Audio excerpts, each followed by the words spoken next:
Hello दोस्तों, हमारा नाम हिमांशु ब्रह्मण्या है और आपके चैनल का नाम है हिमांशु ब्रह्मण्या स्टडी पॉइंट। तो जैसे आपको पता है कि गीतांजलि क्लासेस पर नियमित कक्षाएं हमारी चल रही हैं, तो आप ज़्यादा से ज़्यादा गीतांजलि क्लासेस एप्लीकेशन को डाउनलोड कराइए, ठीक है ना।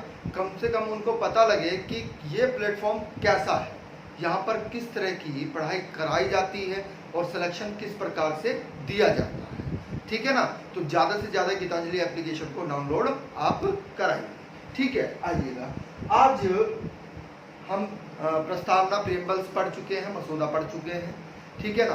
उद्देशिका को समाप्त कर दिया है हमने।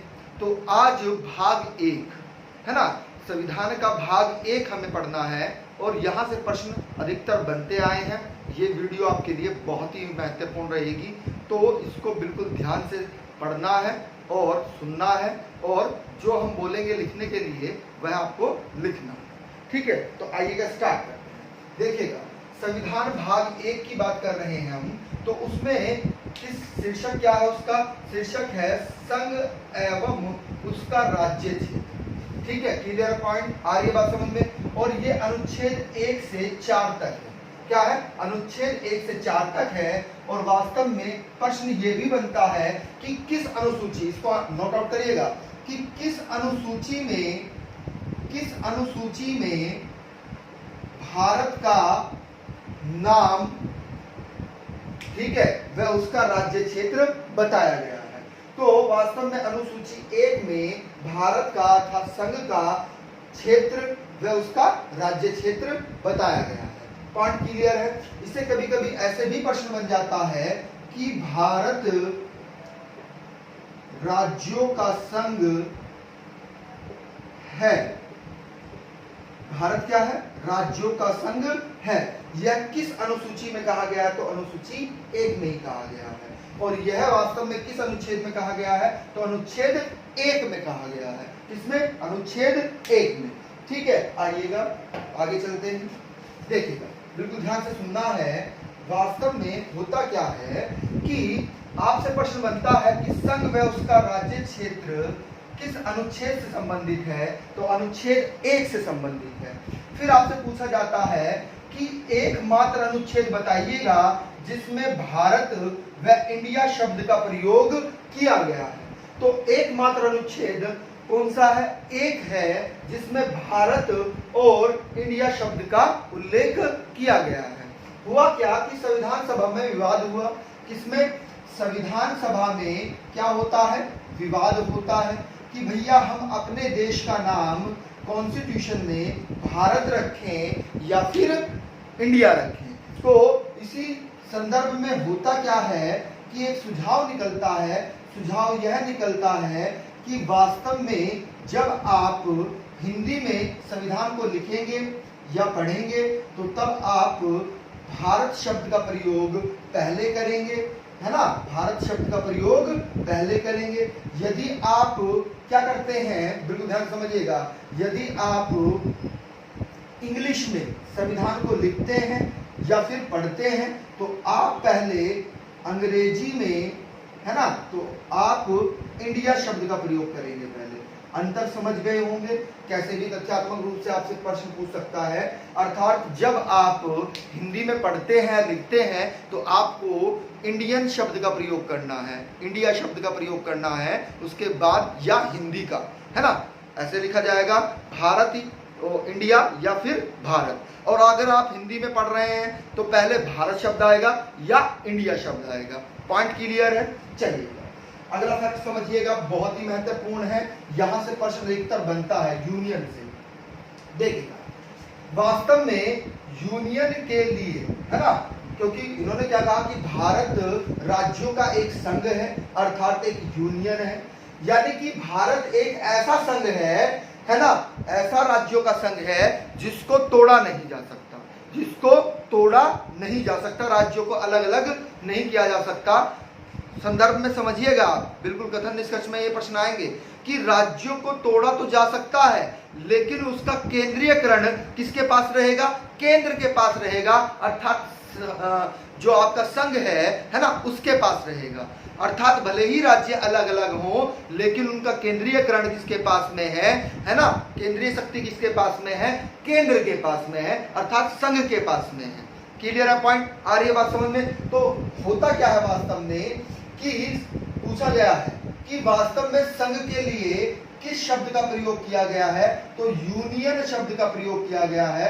और जो यूनियन है, इसको समझिएगा, यूनियन शब्द का जो उल्लेख किया गया है, यूनियन सामान्यतः जो यूनियन का प्रयोग होता है, समझिएगा, सामान्यतः जो यूनियन शब्द का प्रयोग होता है वह फेडरल के लिए होता है। दो संघ होती हैं, एक होती है फेडरल, जो अमेरिका भी क्या है, राज्यों का संघ है, तो वह फेडरल है। बात समझ में आ रही है, बहुत इंपॉर्टेंट फैक्ट है, याद रखिएगा। लेकिन जो हमारी यूनियन है वह किससे प्रभावित है, वह कनाडा से प्रभावित है। किससे प्रभावित है, कनाडा से। हमने बताया कि केंद्र शक्ति भले ही राज्य अलग अलग हो, है ना, लेकिन उनकी केंद्र शक्ति किसके पास में है, केंद्र के पास में है। आ रही है बात समझ में, यानी कि केंद्र उनको क्या करके रखता है, जोड़ के रखता है।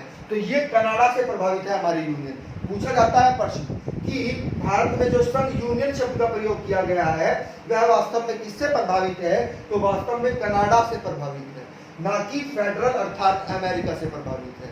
पॉइंट क्लियर है। चलिए आगे चलते हैं। अनुच्छेद 1 में ही क्या किया गया है, 3 क्षेत्रों को शामिल किया गया है। संघ के 3 क्षेत्रों को शामिल किया गया है। कौन कौन से क्षेत्र हैं हम लिख देते हैं। एक है टेरिटरी ऑफ स्टेट, है ना, दूसरा है यूनियन ऑफ टेरिटरी, और तीसरा है आपका एक्वायर्ड एरिया। ठीक है, अब समझिएगा बिल्कुल ध्यान से कि पहला जो है राज्यों के राज्य क्षेत्र। अब आप ये बताइएगा इस क्षेत्र में कितने राज्य स्थित हैं, शामिल है, और कितने केंद्र शासित प्रदेश शामिल हैं, बताइएगा, कमेंट करिएगा हमें।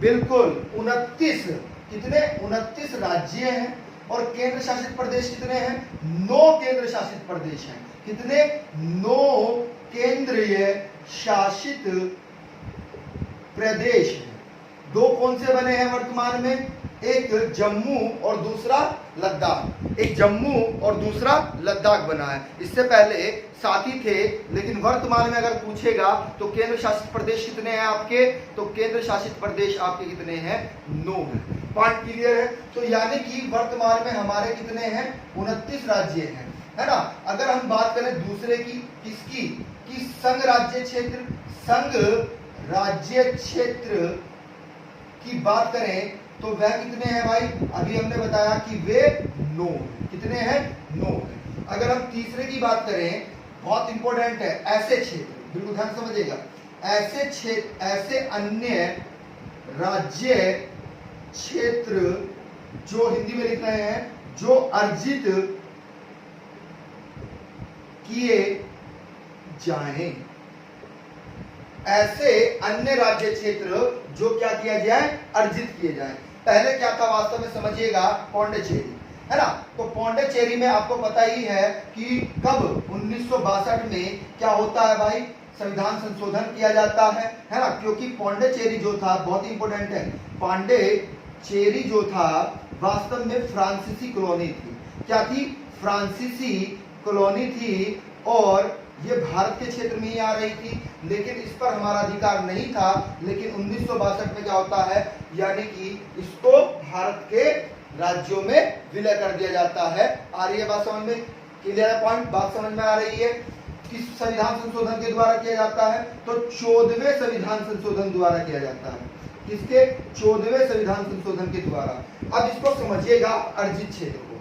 सपोज दैट अगर हम भूटान, है ना, भूटान को अपने देश में शामिल करना चाहते हैं, बिल्कुल ध्यान समझिएगा, भूटान क्या अलग देश है, तो भूटान को यदि हम अपने देश में शामिल करना चाहते हैं बाह्य बल के कारण, तो क्या हो जाएगा, वह अर्जित क्षेत्रों में काउंट किया जाएगा, यानी कि इसमें एक्वायर्ड एरिया में आपको शामिल किया जाएगा। तो वर्तमान में कोई भी नहीं है ना।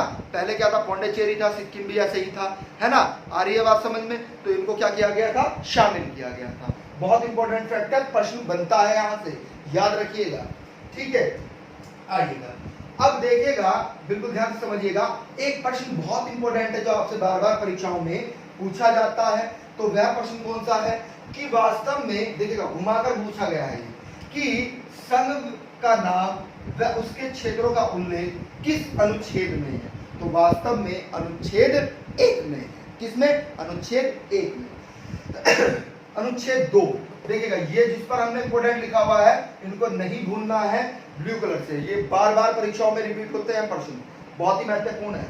ठीक है, देखिएगा अनुच्छेद 2, तो अनुच्छेद 2 में क्या है कि नए राज्य के गठन की बात की गई है जो भारत का अंग नहीं है, जो भारत का अंग नहीं है उसके राज्य के गठन की बात की गई है। और यह अधिकार किसको दिया गया है? वास्तव में संसद को यह अधिकार दिया गया है। किसको? संसद को। अब समझिएगा कि आप कोई नया राज्य बना रहे हैं, अब नया राज्य बना रहे हैं तो उस संदर्भ में उसका नाम, उसकी सीमा, उसके क्षेत्र में परिवर्तन, क्षेत्र परिवर्तन, ठीक है, आप क्या कर सकते हैं? कर सकते हैं, लेकिन ये आपके भौगोलिक क्षेत्र से बाहर होना चाहिए, यानी कि भारत का जो भौगोलिक क्षेत्र है उससे बाहर होना चाहिए। इसको ऐसे समझिएगा कि यदि हम किसी बांग्लादेश के किसी क्षेत्र को अपने, बिल्कुल ध्यान समझना है, बांग्लादेश के किसी क्षेत्र को अपने भारत में विलय करना चाहते हैं तो हम किस अनुच्छेद का प्रयोग करेंगे? तो हम वास्तव में अनुच्छेद 2 का प्रयोग करेंगे। या फिर हम भूटान को, बिल्कुल ध्यान समझिए, भूटान के को शामिल करना चाहते हैं अपने देश में, उसके क्षेत्र को शामिल करना चाहते हैं तो किस अनुच्छेद के तहत करेंगे? तो अनुच्छेद 2 के तहत करेंगे। पॉइंट क्लियर है? बात समझ में आ रही है? ये दोनों एक दूसरे के सिमिलरिटी हैं। मेजर अंतर क्या है कि जो भारत का अंग नहीं है और उसको आप भारत में शामिल करना चाहते हैं तो किस अनुच्छेद के द्वारा करेंगे? अनुच्छेद 2 के द्वारा करेंगे, जो उसका नाम परिवर्तन है ना, उसकी सीमा में परिवर्तन है ना, उसके क्षेत्र में परिवर्तन आप कर सकते हैं, उसको बढ़ा सकते हैं, घटा सकते हैं। Clear point? आ रही है बात समझ में? लेकिन वह भारत का अंग नहीं होगा, ठीक है, वो अनुच्छेद 2 के द्वारा होगा, है ना। अनुच्छेद 3 में समझिएगा, हेडिंग बनाइएगा अनुच्छेद 3, हेडिंग बनाइएगा अनुच्छेद 3, ये भी बहुत महत्वपूर्ण है। देखिएगा अब हुआ क्या, वास्तव में संसद को अधिकार दिया गया है। संसद ऐसे राज्यों को जो भारतीय राज्य सीमा में है, यानी कि भारत के अंदर है। 2 वाले में क्या था? भारत का अंग नहीं है जो क्षेत्र, यहाँ पर क्या कहा गया स्पष्ट रूप से? जो भारतीय राज्यों की सीमा में है। Clear point? उनका पुनर्गठन कर सकता है, उनका पुनर्गठन कर सकता है। जैसे अभी वर्तमान में एक चीज चल रही है कि बुंदेलखंड को एक अलग राज्य बनाने का प्रावधान किया जा रहा है। और बुंदेलखंड क्षेत्र आपको पता है कि एमपी प्लस यूपी में पड़ता है, यानी कि कुछ भाग मध्य प्रदेश से ले लिया जाएगा और कुछ भाग उत्तर प्रदेश से ले लिया जाएगा और एक नए राज्य का गठन कर दिया जाएगा, है ना। तो वह किसके द्वारा होगा? वास्तव में वह अनुच्छेद 3 के द्वारा होगा। यानी कि भारत की परिसीमा, भौगोलिक परिसीमा के अंदर यदि आप कोई परिवर्तन करते हैं, कोई नए राज्य का गठन करते हैं, उसका नाम में परिवर्तन करते हैं, उसकी सीमा को बढ़ाते घटाते हैं, तो वह वास्तव में किसके तहत होगा? वह अनुच्छेद 3 के तहत होगा। पॉइंट क्लियर है? बात समझ में आ रही है? चलिएगा अब एक चीज और समझिएगा, बिल्कुल ध्यान समझना है। अरे सिंपल सी बात है भाई, यूपी से किसको अलग किया गया था? उत्तरांचल को अलग किया गया था ना, उत्तरांचल को अलग किया गया था, लेकिन इसका नाम बदल दिया। नाम बदल कर क्या किया गया? बहुत इंपॉर्टेंट फैक्ट है, उत्तराखंड कर दिया, उत्तराखंड कर दिया। क्लियर है? यानी कि नाम बदलना बहुत इंपॉर्टेंट फैक्ट है ये भी 3 में। यानी कि अनुच्छेद 3 में जो भारत के भौगोलिक क्षेत्र में शामिल है, यानी कि पहले से ही भारत में ही शामिल है, और उसका आप क्या कर सकते हैं? नए राज्य का गठन, इसका नए राज्य का गठन कर सकते हैं, उसका नाम परिवर्तन कर सकते हैं, उसकी सीमा में परिवर्तन कर सकते हैं, ठीक है, आर्य बात समझ में, उसके क्षेत्र में परिवर्तन कर सकते हैं, उसको बढ़ा सकते हैं या घटा सकते हैं। Clear point? हाँ बिल्कुल, बहुत इंपॉर्टेंट फैक्ट है दोनों, ये दोनों बहुत इंपॉर्टेंट फैक्ट है, बार बार परीक्षाओं में पूछे जाते हैं भाई, है ना। क्लियर है पॉइंट, चलेगा। तो वास्तव में देखिएगा अनुच्छेद 2 के तहत वास्तव में क्या किया गया था, बिल्कुल ध्यान से समझना है, बिल्कुल ध्यान से, क्योंकि अनुच्छेद 2 परीक्षाओं में इंपॉर्टेंट बनता है और 3 भी, है ना। अब अनुच्छेद 3 में एक चीज को आप ध्यान से समझिएगा, अनुच्छेद 3 में एक चीज को आप नोट करके लिखिएगा कि होगा क्या, बिल्कुल ध्यान से समझना है कि अनुच्छेद 3 में पहले आपको राष्ट्रपति को बताना पड़ेगा, है ना, क्योंकि राष्ट्रपति की सिफारिश के बिना ये कार्य नहीं होगा, बिल्कुल ध्यान से समझिएगा। पहले आपको राष्ट्रपति को बताना पड़ेगा कि हम एक नए राज्य का गठन कर रहे हैं, उसकी सीमा में परिवर्तन कर रहे हैं, उसका नाम बदल रहे हैं। तो फिर राष्ट्रपति जी अगर चाहते हैं तो उस पर हस्ताक्षर कर सकते हैं, है ना। हस्ताक्षर करने के बाद यानी कि उसको मनोदन कर सकते हैं कि ठीक है आप कर लीजिए, आप नए राज्य का गठन कर लीजिए। अब बिल्कुल ध्यान से समझिएगा, जब राष्ट्रपति जी को पहले ही बता दिया गया है कि हम नए राज्य का गठन कर रहे हैं, तो उसके बाद में बिल्कुल ध्यान समझिएगा, उसके बाद में वह लोकसभा या राज्यसभा में जा सकता है। और अब राष्ट्रपति जी के अंदर बाध्यता है कि वह उस विधेयक पर हस्ताक्षर जरूर करेंगे, क्योंकि उनको पहले ही संज्ञान में दे दिया गया था, उनको बता दिया गया था कि हम एक नए राज्य का गठन कर रहे हैं, उसके नाम में परिवर्तन कर रहे हैं या उसकी सीमा को घटाया बढ़ा रहे हैं। क्लियर है पॉइंट, बात समझ में आ रही है, क्लियर है।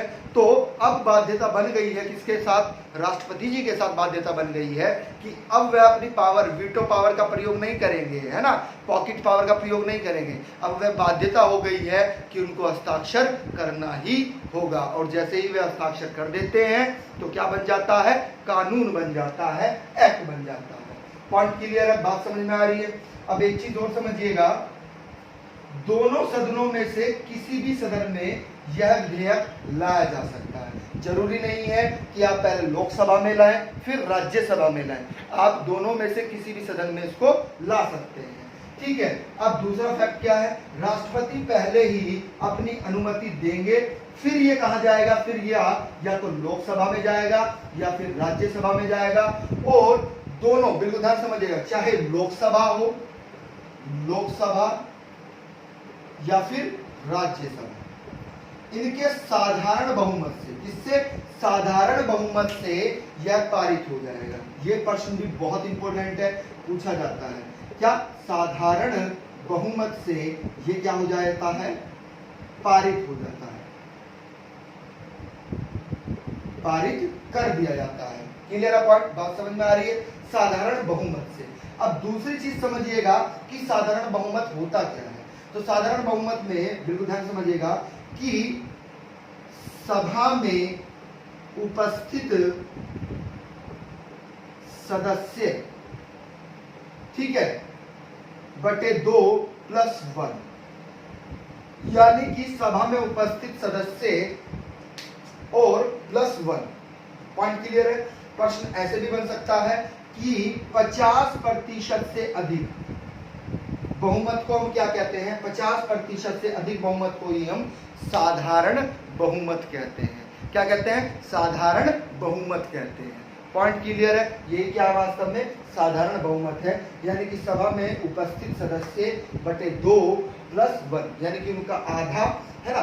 प्रश्न ऐसे भी बन सकता है कि उपस्थित सदस्यों का आधा प्रतिशत + 1, प्रश्न ऐसे भी बन सकता है। यही क्या है वास्तव में साधारण बहुमत है। पॉइंट क्लियर है, आइएगा अब समझिएगा। अब होता क्या है, बिल्कुल ध्यान से नोट करके इसको लिखना है आपको, इसको आपको नोट करके लिखना है, ठीक है। देखिएगा होता क्या है कि अनुच्छेद 2 या फिर 3 के संदर्भ में एक वाद आता है, एक मामला आता है, और वह बार बार परीक्षाओं में पूछा जाता है कि होता क्या है।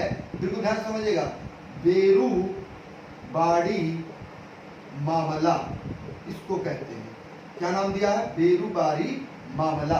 इसमें क्या किया गया, वास्तव में 1960 में, इसमें 1960 में पाकिस्तान को कुछ क्षेत्र क्या किया गया था, सौंपा गया था। कुछ क्षेत्र सौंपा गया। तो अब होता क्या है, बहुत ही इंपॉर्टेंट फैक्ट है, बार बार परीक्षाओं में पूछा जाता है, ये बेरूवारीवाद किस संविधान संशोधन के तहत किया गया था? तो समझिएगा, नोवा संविधान संशोधन द्वारा किया गया। बेरूवारी मामला किससे संबंधित है? संविधान संशोधन नो, ठीक है, क्लियर है पॉइंट। इसमें क्या किया गया था? 1960 में पाकिस्तान को कुछ क्षेत्र सौंपा गया था। अब होता क्या है, बिल्कुल ध्यान से समझिएगा। अब ये बात कही गई कि सर ऐसे तो सभी के सभी क्या कर सकते हैं, है ना, किसी विदेशी क्षेत्र को दे सकते हैं, किसी विदेशी को हम अपना क्षेत्र बेच सकते हैं। लेकिन अब क्या किया गया, आपको पता है कि अनुच्छेद 368 क्या है? संविधान संशोधन, संविधान संशोधन है हमारा, ठीक है, क्लियर है पॉइंट, आ रही है बात समझ में। अब इसके तहत ही क्या किया जाएगा? इसके तहत ही एक विशेष, इसको समझिएगा, विशेष संशोधन करके ही आप यह कार्य कर सकते हैं, है ना, यानी कि किसी विदेशी को क्या कर सकते हैं? भारतीय क्षेत्र सौंप सकते हैं, लेकिन संसद नहीं कर सकती है, ध्यान रखिएगा। विशेष संशोधन के तहत ये कार्य होगा। ये प्रश्न बार बार परीक्षाओं में पूछा जाता है कि बेरूवारी मामला क्या था, तो किस संविधान संशोधन के तहत किया गया? तो वास्तव में यह 9वें संविधान संशोधन द्वारा किया गया, जिसके द्वारा 1960 में पाकिस्तान को कुछ क्षेत्र सौंपा गया। क्लियर है पॉइंट? चलिए आगे चलिए, अब समझिएगा बिल्कुल ध्यान से। अगला फैक्ट, अगला फैक्ट क्या है? अब होता क्या है भाई, बहुत ही महत्वपूर्ण तथ्य है, हेडिंग बना लीजिएगा, भाषाई आधार पर राज्यों का पुनर्गठन। हेडिंग बनाइएगा, भाषाई आधार पर राज्यों का पुनर्गठन। यहां से प्रश्न निश्चित आते हैं, पूछे जाते हैं। अब होता क्या है, बिल्कुल ध्यान से समझिएगा, बिल्कुल ध्यान समझना है। अब मांग होने लगी कि भाषा के आधार पर अलग अलग राज्यों का गठन किया जाए, क्योंकि आजादी से पहले आपके कितने राज्य थे? तो 14 राज्य थे, यानी कि आजादी से पहले या आजादी के समय हमारे पास में कितने राज्य थे? कुल 14 राज्य थे। अब भाषाई आधार पर क्या हो रहा है? अलग अलग राज्यों का गठन किया जा रहा है। तो उसके संदर्भ में कुछ कमेटियां बनती हैं जो अपना प्रावधान देती हैं कि भाई भाषाई आधार पर आप इनका पुनर्गठन कर सकते हैं, एक नया राज्य बना सकते हैं या नहीं बना सकते हैं। तो इसी संदर्भ में बार बार परीक्षाओं में प्रश्न पूछे जाते हैं, तो आइएगा उन पर चर्चा कर लेते हैं। बिल्कुल ध्यान से समझिएगा, डेट याद रखिएगा, 27 नवंबर 1947 को क्या किया गया? वास्तव में एक 4 सदस्य की एक कमेटी बनाई जाती है। कितने सदस्य की? 4 सदस्य की। Clear point. और उस कमेटी के अध्यक्ष कौन करता है? तो न्यायमूर्ति थे उस समय एस.के. धर कमेटी, एस.के. धर थे, और उन्हीं के नाम पर इस कमेटी का नाम क्या रखा गया? एस.के. धर कमेटी, यानी कि एस.के. धर क्या थे? इस कमेटी के अध्यक्ष थे। क्या थे? अध्यक्ष थे। पॉइंट क्लियर है। अब इन्होंने क्या किया? वास्तव में इन्होंने 10 दिसंबर, बिल्कुल ध्यान समझिएगा, 10 दिसंबर, ये सब कार्य किसके तहत हो रहा है इसको समझिएगा। पहले राजेंद्र प्रसाद जी के निर्देश पर क्या किया गया? एक कमेटी का गठन किया गया। कब? वास्तव में 27 नवंबर 1947 को, है ना, जिस कमेटी की अध्यक्षता कौन कर रहे थे? एस.के. धर जी कर रहे थे, और इसी कमेटी का नाम क्या रखा गया? एस.के. धर कमेटी रखा गया। आप ध्यान रखिएगा, जो भी कमेटी बनती है ना, उसके अध्यक्ष के नाम से ही उस कमेटी का नाम हो जाता है, ध्यान रखिएगा। तो 10 दिसंबर में क्या होता है? 10 दिसंबर 1947 को रिपोर्ट आती है, ये अपनी रिपोर्ट पेश करते हैं। अब रिपोर्ट पेश करने में क्या कहते हैं? बहुत ही इंपॉर्टेंट कथन है, देखिएगा कि प्रशासनिक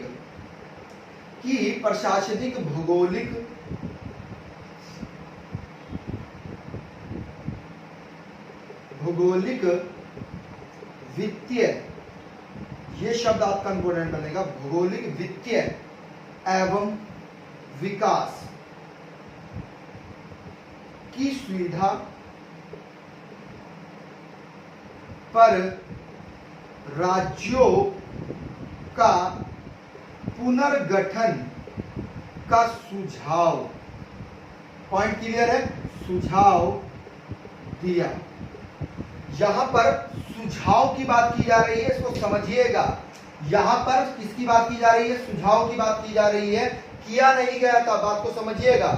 पॉइंट क्लियर है, सुझाव की बात की गई थी। हाँ, ये लिखना है, ये सुझाव को अंडरलाइन करना है आपको कि सुझाव दिया गया था कि भौगोलिक वित्तीय व विकास की सुविधा के लिए क्या किया जाए, राज्यों का पुनर्गठन का सुझाव दिया इन्होंने, लेकिन किया नहीं गया था, मना कर दी थी इन्होंने, है ना, कि भाषाई आधार पर आप क्या नहीं कर सकते, तो भाषाई आधार पर आप राज्यों का पुनर्गठन नहीं कर सकते हैं। एसके धर कमेटी में स्पष्ट रूप से ये चीज बोली गई थी। तो अब होता क्या है कि कांग्रेस इसका विरोध करती है ना, कौन, कांग्रेस इसका विरोध करती है।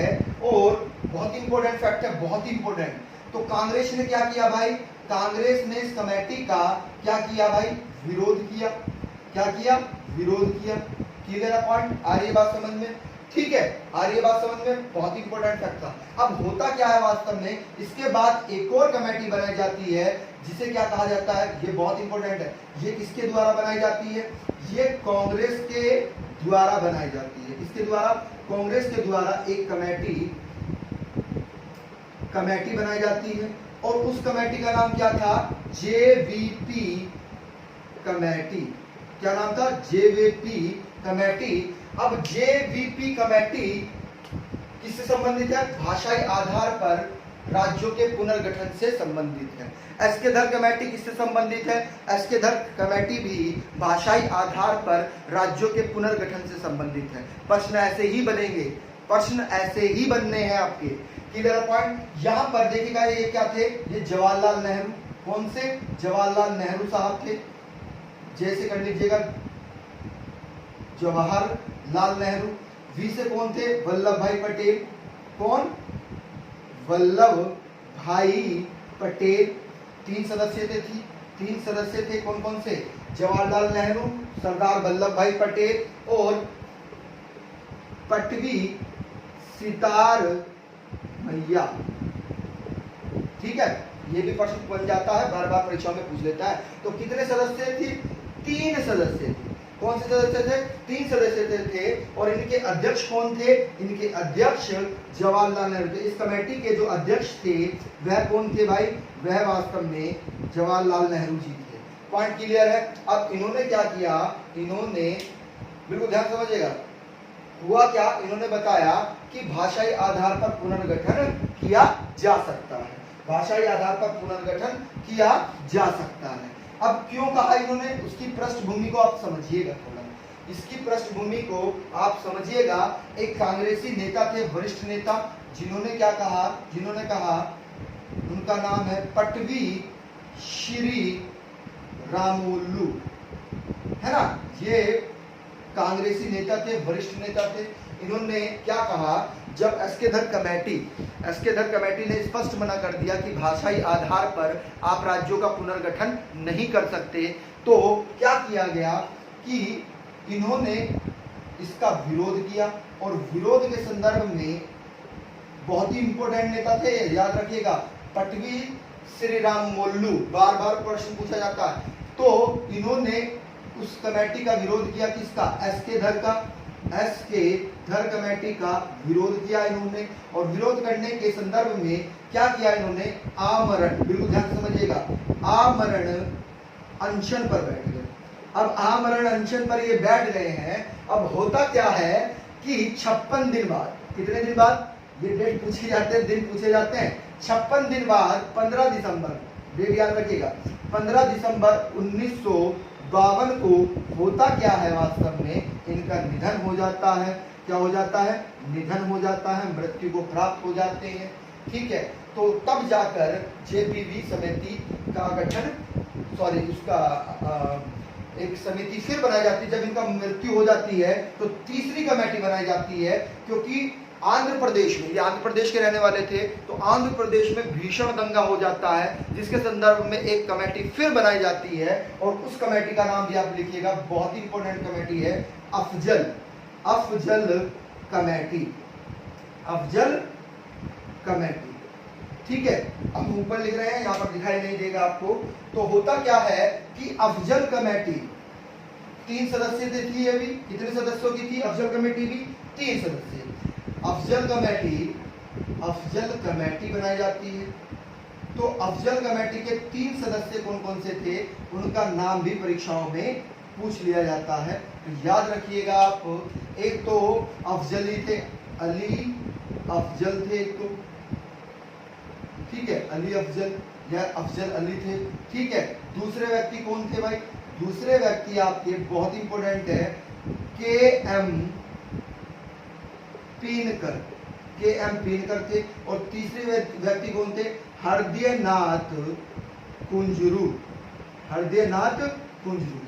है ना। अब इन्होंने भी क्या कहा भैया कि इन्होंने ये कहा कि भाषाई आधार पर आप नए राज्य का पुनर्गठन कर सकते हैं। इन्होंने क्या कहा इस कमेटी ने कि आप भाषाई आधार पर राज्य का पुनर्गठन कर सकते हैं। अब बिल्कुल ध्यान से समझना है, इसी के तहत बहुत इंपॉर्टेंट फैक्ट है। अब इसी के तहत ये, अच्छा सन भी लिख लीजिएगा, हाँ लिख लो, सन भी लिख लो। ये 1953 में बनी थी। कब बनी थी? 1953 में। यानी कि क्या हुआ कि राम मोल्लू जी मर जाते हैं, फिर ये कमेटी बनाई जाती है और इस कमेटी के तहत क्या होता है, वास्तव में राज्य का पुनर्गठन की बात की जाती है स्पष्ट रूप से। कैसे, क्यों की जाती है स्पष्ट रूप से, उसको समझिएगा। होता क्या है, वास्तव में एक आयोग बनाया जाता है। क्या बनाया जाता है? एक आयोग बनाया जाता है, जिसे हम क्या कहते हैं, राज्य पुनर्गठन आयोग कहते हैं, है ना। ये आयोग बनाया जाता है। कब बना था ये? डेट भी लिख लीजिएगा, 1956 में। कब? 1956 में इसका गठन किया जाता है ना। अब ये क्या करती है, ये अपनी रिपोर्ट देती है, ये अपनी रिपोर्ट पेश करती है। डेट याद रखिएगा, 30 दिसंबर 1955 को, है ना। कब? 1955 को। बिल्कुल ध्यान समझिएगा। रिपोर्ट जो दी, यानी कि समिति कब बनी? 1953 में बनी। डेट याद रखिएगा, 1953 में क्या बनी? रिपोर्ट बनी, कमेटी बनी। उसने अपनी रिपोर्ट कब पेश करी? 30 दिसंबर 1955 को रिपोर्ट करी। और उसी के तहत किस आयोग का गठन किया गया? राज्य पुनर्गठन आयोग का गठन किया गया। राज्य पुनर्गठन आयोग का गठन किया गया, जो 1956 में बना। हम जोड़ रहे हैं सीरीज को, ध्यान रखिएगा। यानी कि अफजल कमेटी कब बनाई गई? 1953 में बनाई गई। उसने रिपोर्ट कब पेश करी? 30 दिसंबर 1955 को रिपोर्ट पेश करी। और उसी रिपोर्ट के तहत किस आयोग का गठन किया गया? तो राज्य पुनर्गठन आयोग का गठन किया गया, जिसका स्थापना 1956 में हुई। क्लियर है। अब पूछा जाएगा कि किस संविधान संशोधन द्वारा हुआ, तो बहुत इंपॉर्टेंट है कि ये देखिएगा, ये सातवां संशोधन था। क्या था? 7वां संशोधन था। पॉइंट क्लियर है, बात समझ में आ रही है। अब होता क्या है, बिल्कुल ध्यान से समझिएगा, कि अफजल कमेटी को समाप्त कर दिया जाता है। बिल्कुल ध्यान से समझिएगा, अफजल कमेटी को समाप्त कर दिया जाता है। और जिसके बाद क्या होता है, बिल्कुल ध्यान से समझिएगा, अफजल कमेटी को समाप्त कर दिया गया। क्या कर दिया गया? समाप्त कर दिया गया। और क्या किया गया? 16, बहुत इंपॉर्टेंट है, 16 राज्यों व 3 संघ राज्य यानी कि केंद्र शासित प्रदेश का सुझाव दिया गया। क्लियर है पॉइंट? आ रही है बात समझ में? क्लियर है पॉइंट? अब किया क्या फिर? आयोग ने क्या किया? यानी कि राज्य पुनर्गठन आयोग ने क्या किया? आयोग ने राज्यों को 4 श्रेणियों में बांट दिया। कितने श्रेणियों में? 4 श्रेणियों में बांट दिया, है ना। किस किस में? बिल्कुल ध्यान समझिएगा। कै वर्ग, कौन सा वर्ग? कै वर्ग, खे वर्ग, और हिंदी में भी पढ़ते होंगे आप, गै वर्ग और घै वर्ग, है ना। हिंदी में जब बोलियां हम आपको पढ़ाएंगे तो तब बताएंगे कि कै वर्ग कौन सा है, खे वर्ग कौन सा है और गै वर्ग कौन सा है ना। भाषाई आधार पर है ये वर्ग। किस आधार पर है? भाषाई आधार पर।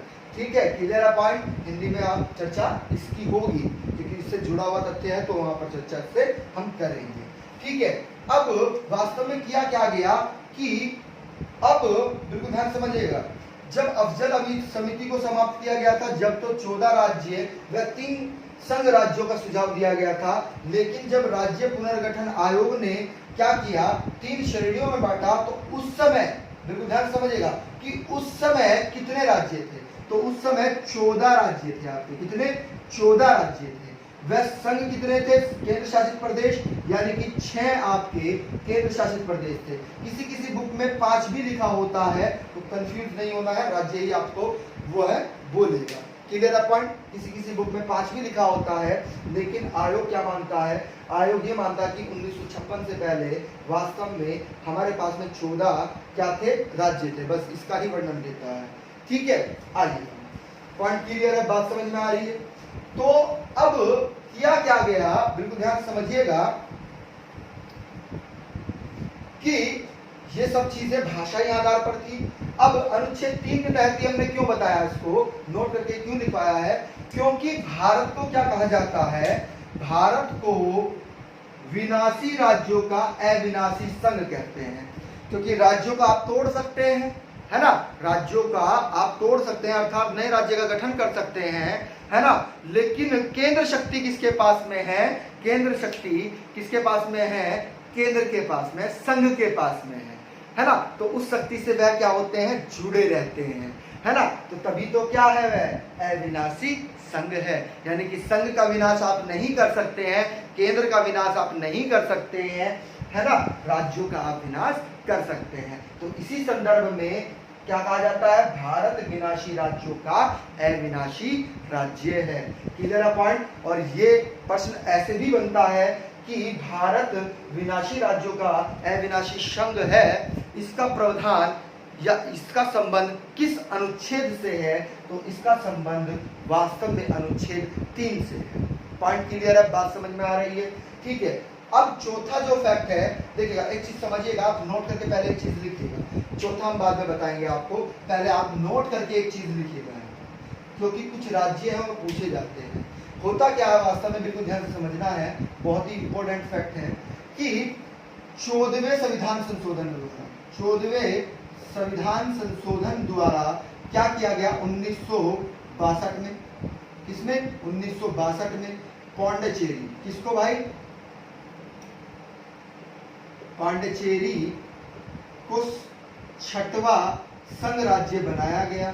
ठीक है, यह किसके अधीन था, यह फ्रांसीसियों के अधीन था। अगला ही फैक्ट इसमें लिखिएगा कि होता क्या है वास्तव में, 1961 में क्या किया गया, 1961 में सैन्य यानी कि सैनिक कार्रवाई के तहत, सैन्य कार्रवाई, इस ऑपरेशन को नाम भी दिया गया था, इसका नाम लिख लीजिएगा, ऑपरेशन विजय बोला गया था इसको। इस सैनिक की कार्रवाई को क्या बोला गया था, ऑपरेशन विजय बोला गया था। और इसी के तहत गोवा, दमन व दीव, ठीक है, को किससे लिया गया था, इसको वास्तव में पुर्तगाली यानी पोलैंड वर्तमान में पुर्तगालियों से लिया गया था।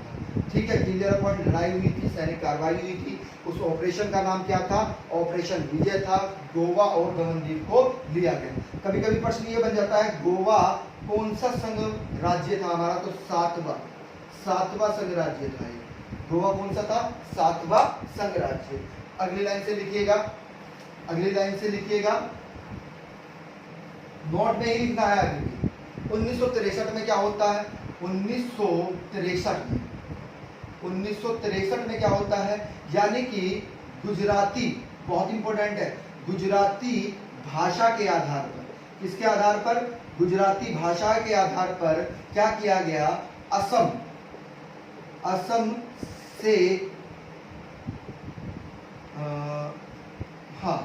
गुजराती भाषा से असम से अलग किसको किया गया था, नागालैंड को। एक मिनट, डेट हम, बिल्कुल ठीक है, असम से किसको अलग किया गया था, तो नागालैंड को अलग किया गया था, किसको, नागालैंड को। और नागालैंड जो था वह 16वां राज्य बना था हमारा, कौन सा, 16वां राज्य। पॉइंट क्लियर है। अगली लाइन से लिखिएगा कि 1969 में क्या होता है कि मेघालय से ही किसको अलग किया गया, असम से अलग किया, असम से अलग किया।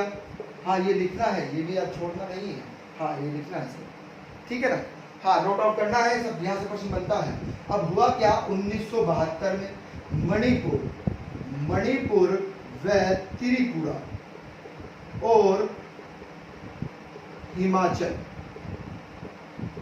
को पूर्ण दर्जा दिया गया, पूर्ण दर्जा, ठीक है। पूर्ण दर्जा वास्तव में हिमालय को दिया गया था, तो ध्यान समझिएगा, पूर्ण दर्जा वास्तव में हिमालय को दिया गया था 1971 में। कब, 1971 में पूर्ण दर्जा दिया गया था, और असम से ही मणिपुर को अलग किया गया और त्रिपुरा को अलग किया गया। पॉइंट क्लियर है, हिमाचल प्रदेश को पहले ही कर दिया था, लेकिन पूर्ण दर्जा कब दिया गया इसको, 1971 में दिया गया। पॉइंट क्लियर है, बात समझ में आ रही है। अब अगला फैक्ट समझिएगा कि 1966, बहुत ही इंपॉर्टेंट, यानी कि हरियाणा को, है ना, सबसे छोटा राज्य है आपका हरियाणा, है ना, छोटा, सबसे छोटा तो नहीं है, यानी कि छोटा राज्य है हरियाणा। इसे क्या किया गया कि हिंदी भाषा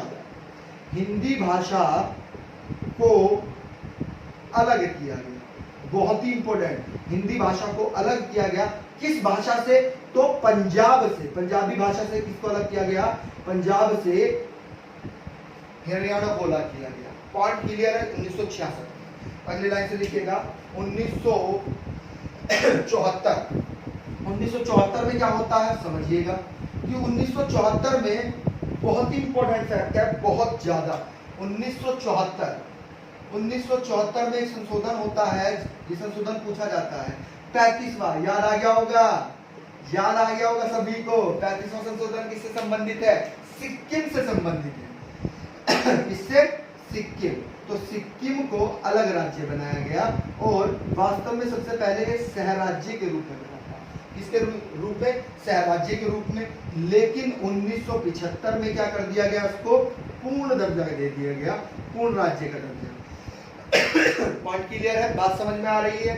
अगला देखिएगा, अगला है आपका बहुत इंपॉर्टेंट, 1987 में मिजोरम को अलग किया गया, और मिजोरम 23वां राज्य था हमारा। कौन सा, 23वां। पॉइंट क्लियर है, बात समझ में आ रही है। 24वां राज्य कौन सा था उसको समझिएगा, वह भी कब किया गया, 1987 में ही किया गया, वह अरुणाचल था। कौन सा, अरुणाचल प्रदेश, ये हमारा 24वां राज्य था, ये भी 1987 में किया गया। अब अगर हम बात करें, बिल्कुल ध्यान समझिएगा, कि 26वां बहुत इंपॉर्टेंट है, चलो अलग से लिखते हैं इसको, है ना, इसको अलग से लिखते हैं। आइए पूछे जाएंगे 26वां राज्य कौन सा था, 25वां कौन सा था, ठीक है, आ रही है बात समझ में। तो वास्तव में होता क्या है कि 26वें राज्य की अगर हम बात करें कि 26वां राज्य कौन सा था आपका, तो वह छत्तीसगढ़ था। कौन सा था, छत्तीसगढ़ था। पॉइंट क्लियर है। अगर हम पूछे कि 27वां राज्य कौन सा था, तो 27वां राज्य आपका उत्तराखंड था। कौन सा था, उत्तराखंड था। अगर हम पूछे 28वां राज्य कौन सा था, तो 28वें राज्य आपका बहुत इंपॉर्टेंट है, 26वां छत्तीसगढ़, सॉरी, पहले 9 में तो किया गया था छत्तीसगढ़ को, 9 में किया गया 36, एक मिनट रुकिएगा, छत्तीसगढ़ को, यहाँ पर कंफ्यूजन है, रुकिएगा। 1 नवंबर 2000 को तो किया गया आपका छत्तीसगढ़, और उत्तराखंड को 27वां, बिल्कुल ठीक है, हाँ 27वां क्या है, उत्तराखंड है। इसको 9 नवंबर, यानी कि ये वास्तव में एक ही महीने में हुए थे 2000 में, है ना। और वास्तव में बहुत इंपॉर्टेंट है, 28वां कौन सा बना, झारखंड। कौन सा, झारखंड बना, और झारखंड को कब किया गया, 15 नवंबर 2000 में किया गया अलग। और वर्तमान में समझिएगा, ये भी पूछा जाता है कि 2 जून, डेट है 2 जून 2014 में आंध्र प्रदेश से किसको अलग किया गया है, तेलंगाना को अलग किया गया है। तेलंगाना को आपको बताना है कि जम्मू, बहुत इंपॉर्टेंट है जम्मू, क्योंकि करंट अफेयर में हमने पढ़ाया है इसको, इसलिए बोल रहे हैं करंट अफेयर में इसको हमने पढ़ाया है। तो आपको बताना है कि जम्मू व लद्दाख,